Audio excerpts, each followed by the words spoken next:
I would be remiss if I don't start off by just thanking a whole lot of folks. Firstly, thanking each and every one of you for being here this morning. Give yourself a round of applause if you believe in good government. Janine Davis and Tony Cuppins, and where's those silver foxes at, man? Those ladies, they were doing their thing today. Dr. Lee, the distinguished Dr. Lee from Charleston, South Carolina, taught me how to read and write. Thank you very much. Ms. Walker, singing those songs for me, those inspirational songs. I want to thank you too. And to the shout band. Come on, y'all. Give it up for the shout band. We got some neighborhood folks here today led by Lena Pickens and Ann Williams. I want to thank them for their support and their vote of confidence right here today too. And certainly Arthur Griffin and Kelly Alexander and Anthony Fox and Dan Carpella, they're leaders and they're all right, and you ought to give them applause right now.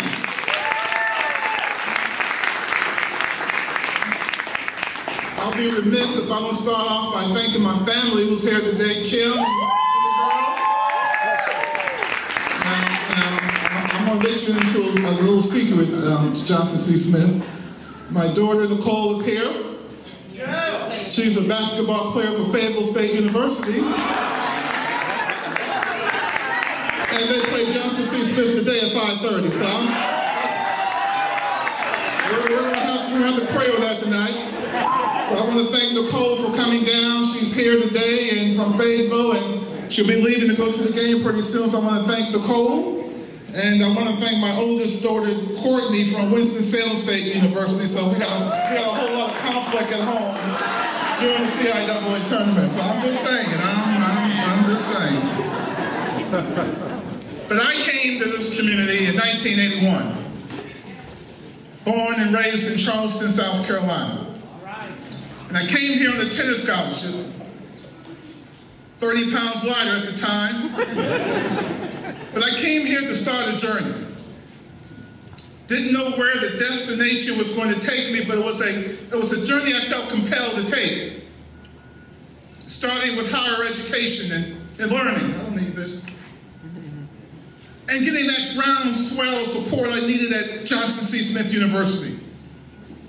Met my wife there.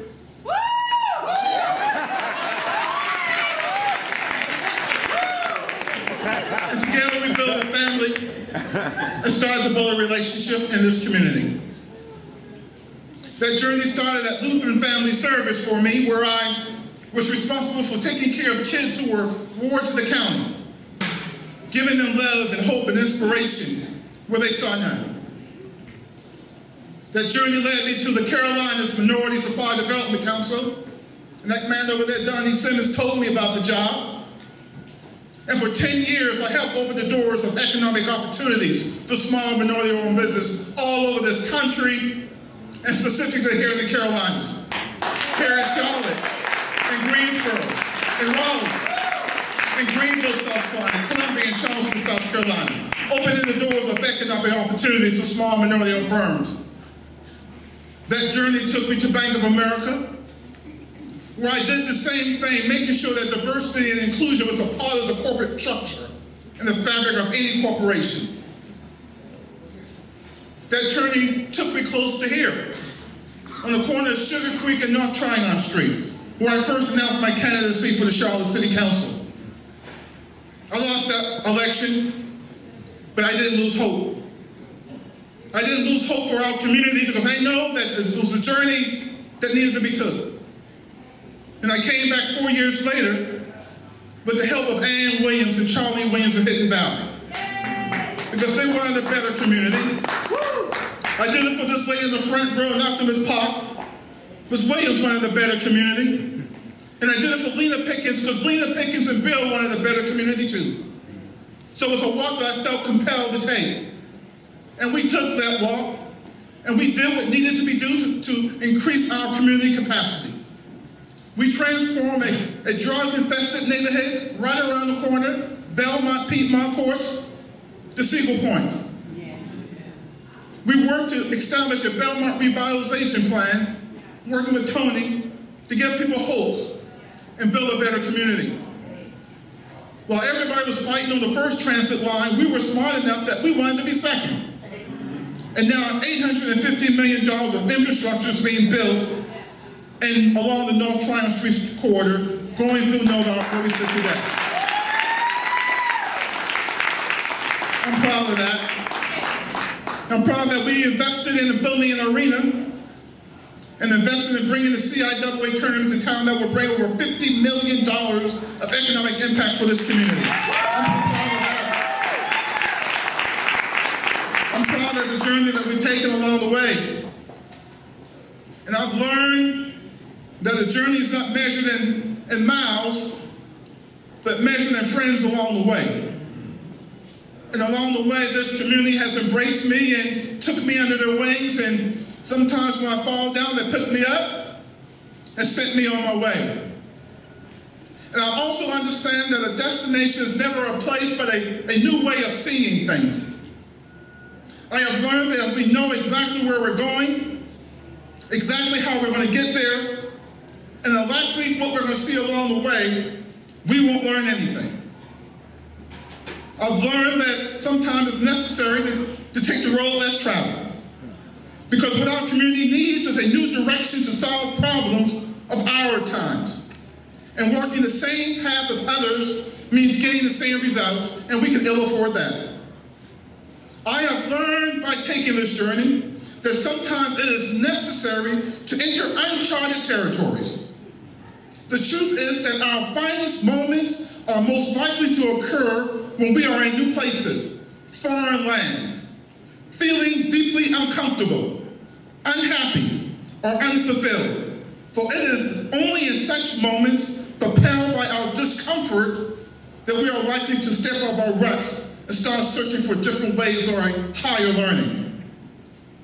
I had on this journey the continuation to move forward, and we will continue to do that. We're not going to talk about all the other things that I've done because the speakers took care of all of that. So I thank you. We'll skip all that because, it's a journey. And talking about the speakers, I didn't do it by myself. And through this campaign, you will always hear me use the same word about this campaign and our candidacy. We the people, will do this together.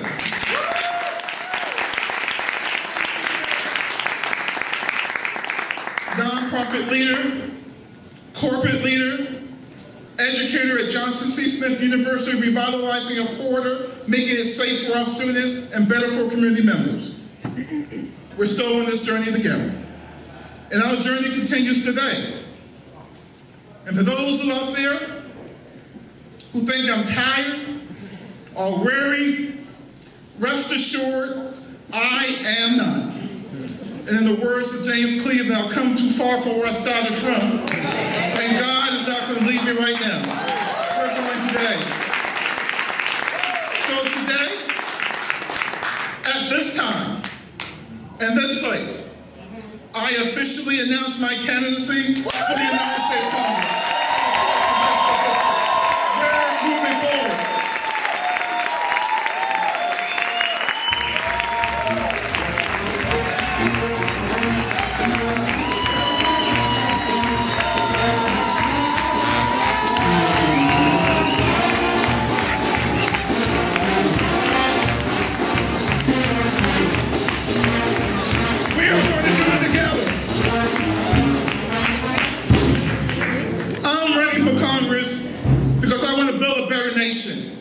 A nation that's better tomorrow than it is today. And because I believe in America, not so much in the sudden surge or patriotism or morality, but I simply believe in the American people. I believe that we live in a country that if we work hard and do the right things, the bounty should be ours. But before we can build a better nation, we have to build a better you.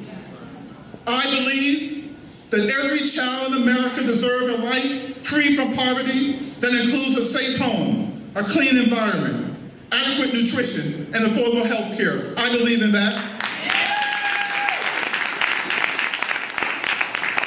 I believe every child in America deserves a quality education that will prepare them to compete in an increasingly global marketplace. I believe in that and will fight for that. For our college kids, I believe every college student in America should be able to get an affordable education without graduating thousands of dollars in debt. I believe in that.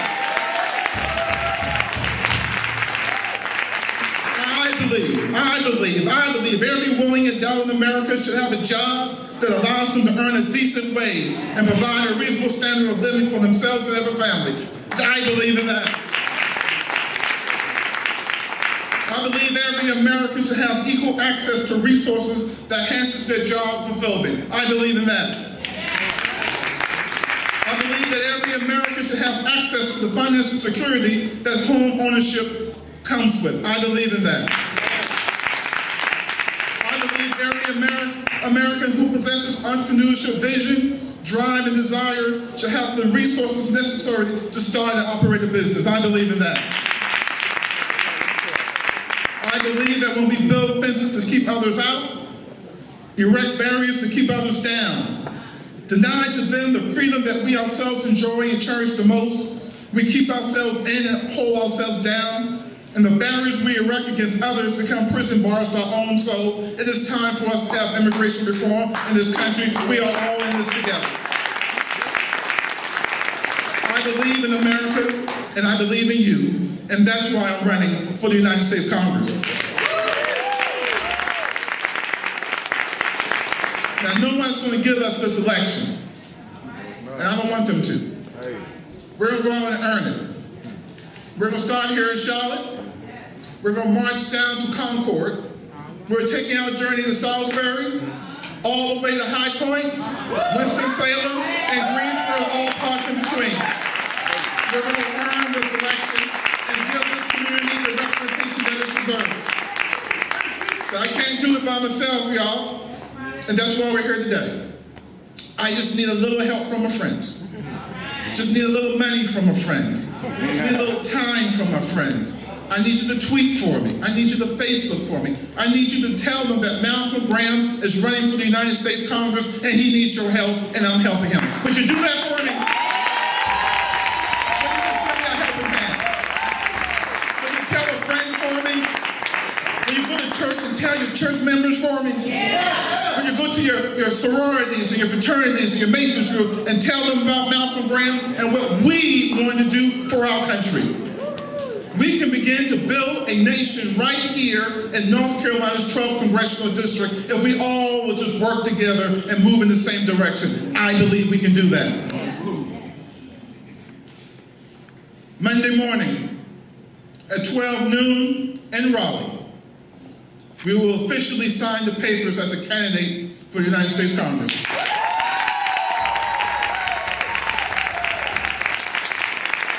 And I can assure you, every day from that day, my wake-up call will be 4 a.m. and my call to bed will be until I'm done. And I'll work on behalf of this community to tell them what it needs and what we must do to strengthen our community and our nation.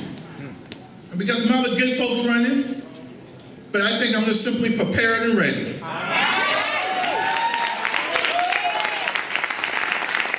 We have proven ourselves. We don't want anybody to give us anything. We're going to take the mantle of leadership because we got a foundation of service to stand on. Right. And that's what we're going to do. Right. All the parts of this district, up and down the corridor. We're going to do it together because we are all in this together. All of us together. So I'm going to need my Smithites, I'm going to need your support. Jay-Z! Yes. Are you with me? Yes. I'm going to need my friends with me. I'm going to need churches with me. House of Prayer, shout band. Yes. And I'm going to need you. So as we face the unpredictable future, we do so with it that our goals are sound, our faith is there, and man and God will lead us all the way. Let's go win an election. Thank you very much.